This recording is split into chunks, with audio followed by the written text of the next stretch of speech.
So this is about the second Bill and Ted film. If you want to check out the first film, I've already done a review. I did that last week, and there is a card up here, and there's a link in the description as well, so go and check that out. But let's crack on with Bill and Ted's Bogus Journey.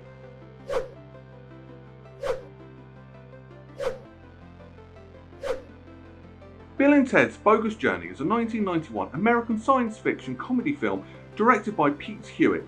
It's the second film in the Bill and Ted franchise and a sequel to Bill and Ted's Excellent Adventure. Keanu Reeves, Alex Winter and George Carlin all reprise their roles, as well as a few other minor characters. The film tells the story of Chuck Dinomolos, who is not happy with the way the future's turned out, so he plans to sabotage Bill and Ted's past by killing them. And then Bill and Ted have to go on a bogus journey to come back to life to save the future and save their fiancées.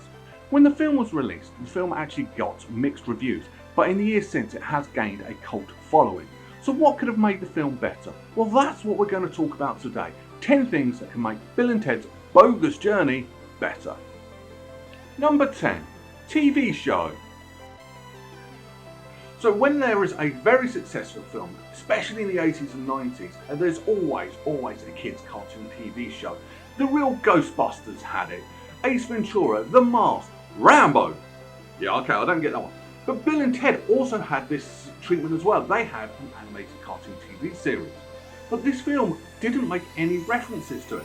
Now normally people say, well no, it is completely separate, and normally I would agree, except, especially the first series of the cartoons, it was actually co-written by the writers of the original film. It starred the original actors. Yes, Keanu Reeves and Alex Winter actually brought up their roles from the film. It's the same people. It is actually more of a continuation than any of the other cartoon series that I've mentioned. But they didn't mention it once. And this film had the perfect opportunity. When Ted actually goes, we've had our excellent adventure in time, you could have just said, our various excellent adventures in time. Just nice little nod that the TV show actually happened, but no. Which is a shame, really. Number 9. God. So in this film, Bill and Ted, they go to hell. They actually meet the devil, who looked awesome. Not as good as Tim Curry in Legend, but he still looked awesome. And then they get out of hell. They go to heaven. They meet gods, and what do they show us for gods? A staircase. That was it, just a staircase. Not even feet, not even a robe, nothing. There was just stairs. Why? At least show us something. It's a comedy film. You can sort of, get away with showing God a little bit in this. Well, hell, even Alanis Morissette has actually played God before. But nothing. You should have just shown, even if it was an old man, just shown his feet, but nothing. Number 8. Knockouts. Now this is a bizarre one. Towards the end of the film, evil Bill and Ted go and steal the babyish princess, whatever you want to call it. I'm not good with 90s lingo, and I grew up in the 90s, not good. But when they're trying to actually knock them out, they're over the shoulders, Missy tries to stop them, and they knock her out. But so what does she do? Well, she does nothing. She actually just goes and sits with her friends and watches the show. Your stepsons, bear in mind in this film, they're both now her stepsons, have just knocked you out and kidnapped their now ex-fiancés. And you did nothing. You didn't even call the police. You did nothing. You are an appalling stepmom. I think I covered that in the last video as well. Number 7. Guns. So something they did in the first film and something they really played on in the second film is saying, right, after this is done, we're going to go back in time and set these things in motion. Which is great. It's quite funny and quite believable, except one. When Dinomolos actually says, I'm going to go back and give myself a gun, and a gun appears. That's not how it works. You would have had to literally bend over and pick it up from a chair. You hid the gun under the chair to start with, or inside the cage or something. But no, you just had it appear out of thin air. It doesn't really make sense. But that wasn't the worst thing they did about time travel. Number 6. Conflicting time travel. So in the first film, they make this reference that the time in your own time period will always keep moving forward. That's the whole premise of the first film. They actually make references to that in this film as well, and then break the rule. How do I mean? Well, at the Battle of the Bands, Bill and Ted are ready to sing their righteous song that's going to save the world. And they say, we don't know how to play. Well, let's learn to play. They get in the time machine, it disappears and comes back straight away, and they're 18 months older. I thought time carried on moving forward. That doesn't really flow with what you've said previously about time travel in this film anyway. Number 5, princesses.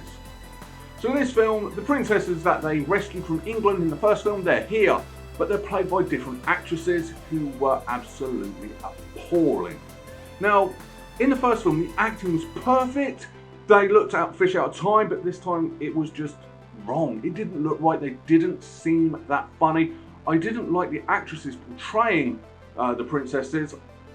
Fingers crossed that the new actresses for the third film are better, but yeah, the two girls in this film, no, sorry, you were appalling. Number 4, sound effects. Now, one thing that annoyed me all the way through this film is the added sound effects at every time Bill or Ted move. It was like, get up. No, that's annoying. I don't want to watch a film. You didn't do it in the first film, especially you had a good opportunity where they said, hey look, the Goodyear blimp. You didn't go in that, so why did you add it onto this film? It wasn't funny, maybe once, maybe twice, but every single time? No. Number 3, death. Death is so absolutely hilarious in this film. He was fantastically played by William Adler, who was brilliant as this, but doesn't stop him being imperfect. Most of the film you see him not wearing any shoes. Great. In fact, that was the whole point of the whole Melvin joke. He has no shoes, and yet, so why was his shoelaces untied? Great. Except for when he first appeared, he actually had sandals on. Wait, what? What happened to them? Why did he have sandals on? I mean, I'm guessing it was to protect the actor's feet in that rocky quarry, but still, you could have either hid them, or did something, or make a reference, but no. He had no shoes throughout his entire appearance, and yet when he first appeared, he had shoes. Number 2, original ending. Now this is something that wasn't even filmed, it was planned, but they dropped it quite early on, which is a shame because it would have just added a nice little cherry on top at the end of the film. Denormulus actually got killed in the original version of this film, instead of being arrested by Ted's dad. But what the plan was Denormulus was going to end up in hell with the evil Bill and Ted, and that was going to be his punishment, being annoyed for all eternity the 2 kids he tried to actually kill by their evil robot selves as well. That would have been hilarious, it would have been brilliant, and it would have fitted with the whole theme of the film. But I mean, the ending they got with where he was just arrested was fine, that was more kiddie friendly, but it could have been so much more funnier. Number 1, ruining the sequel. So the reason why I'm making this video is because Bill and Ted Face the Music is about to come out in cinemas. Well, it is in the UK, it's already released on video on demand over in the States. But this film actually gave a finite ending. It actually, after the film ended, you had like newspaper clips, newsreels of what happens to Bill and Ted, that they go on to be the biggest band in the whole wide world. They were one of the first bands to play on Mars. They were huge, they were everything, and unfortunately they split up. Now, Bill and Ted Face the Music, in the trailers, if you go and watch it, I've not seen the film yet, I can't wait to watch it, but in the trailers, they're not very good in the music. But they were good, they played a brilliant song at the end of this film. And they hadn't split up. They weren't as big as what they made out to be at the end of Bill and Ted's Bogus Journey. So the sequel either ruins that whole segment at the end of Bogus Journey, or I don't know, but no, it doesn't flow on. Well, it's not going to flow on, should I say. Final thoughts. So what can I say about this film? Well, they took everything that was good from the original film and carried it over. Unfortunately, the stuff that was bad from the first film, which wasn't much, also did carry over, but I haven't included them on today's list. One thing I did like about this film is the fact they didn't actually copy the premise from the first film. I mean, the original idea, the very original idea was it was going to be an English assignment, so they went back in time and spoke to all the historical English people. But that was too similar to the first film. I don't think it would have worked. But they went with a completely different idea, and it worked. I mean, as I said from the last video, the main thing about this film is Bill and Ted. Keanu Reeves and Alex Winter is what makes this film. It's what makes me interested in watching Face the Music, because they're older, they're more mature. Keanu Reeves is now a megastar, and he's going back to being a doofus. I can't wait. And especially watching these two films back to back has really made me want to watch Face the Music. I've got to stop talking about that film because I'm not talking about that. I'm talking about Bogus Journey. One thing that did actually happen between the first film and the second film is the budget got increased from 6 million to 20 million, and they spent that 20 million well. The special effects on this film are phenomenal. Station is brilliant on this. The evil robots taking your head off are brilliant. Hell, they made the good Bill and Ted robots look appalling, but they were good appalling at the same time. It's just brilliant. As I said, there's some niggly little bits again with this, some poor editing, something that carried over from the last film. The princess's acting is appalling, but still, ultimately, what you've got is a fun film. This time we have got a bad guy, but he's not a domineering threat. And the more threat is evil Bill and Ted, which is brilliant. So what am I going to rank this? You know what? I'm going to rank it exactly the same as last week's video, 9 out of 10. But that's what I think. And yes, I love this film, so I'm probably being a bit over biased on this film. But still, it's my video, it's my channel, I can do what I want.